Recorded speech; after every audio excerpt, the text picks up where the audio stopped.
The silence in the apartment. I had long been accustomed to the routine of office life. Every day like clockwork: work, employees, responsibilities. I never believed in the supernatural. I was always a rationalist. But everything changed when I moved into my grandmother's apartment. My grandmother passed away unexpectedly, leaving me her cozy apartment. It was a nice place, conveniently located, and importantly familiar. I moved in, thinking it would be a good opportunity to start a new chapter in my life. Little did I know this chapter would be my most terrifying. From the very first day, I felt something was wrong. As soon as I entered the apartment, a strange, oppressive silence filled the air. It wasn't the comforting silence of an empty home. No, this was a heavy, stifling silence, as if something was watching me from the dark corners. At first, I blamed it on the stress of moving and fatigue. But when things started disappearing, I knew something more was happening. The first to go was my work notebook. I searched everywhere, even rummaging through the trash, but it was nowhere to be found. A few days later, it reappeared on the kitchen table, where I definitely hadn't left it. Nights became my nightmare. As soon as I fell asleep, strange noises would start echoing through the apartment.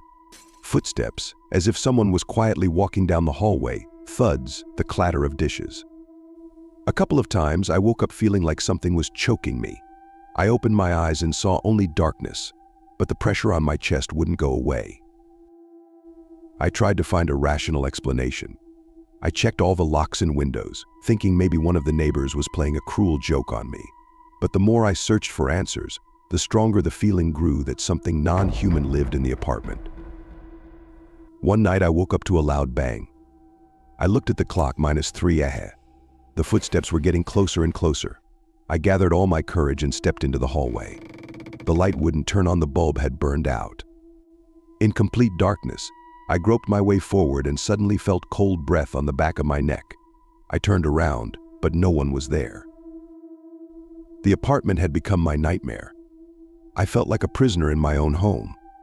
The walls pressed in on me, the air became heavy as soon as I walked inside.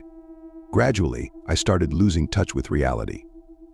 At work, everything was falling apart, and my colleagues noticed the change in me. I was surrounded by constant fear and anxiety.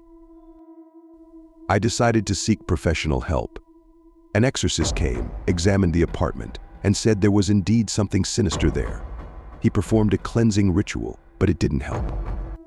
On the contrary, that night the entity seemed enraged. The footsteps grew louder, the thuds more intense, and dishes literally flew around the kitchen. I could no longer stay in that apartment. Summoning all my courage, I decided to spend the night at a friend's place. Only there did I finally manage to sleep peacefully for the first time in a long while. But when I woke up in the morning, I found strange bruises on my body, as if someone had gripped my arms and legs tightly. Returning to the apartment, I knew I had to find the answer. I found my grandmother's old diary. Among the pages filled with her neat handwriting, I discovered a mention of a woman who had previously lived in the apartment and had died under mysterious circumstances. My grandmother wrote that strange things had started happening in the apartment after her death. That was my last night in that house. I didn't know what to do next, where to run, whom to turn to. I packed all my belongings and left, leaving the keys on the table. Now I live in a rented apartment and pray every evening that the entity doesn't find me. But sometimes, when night falls, I hear quiet footsteps outside the door, and the fear takes hold of me once again. I know this story isn't over yet.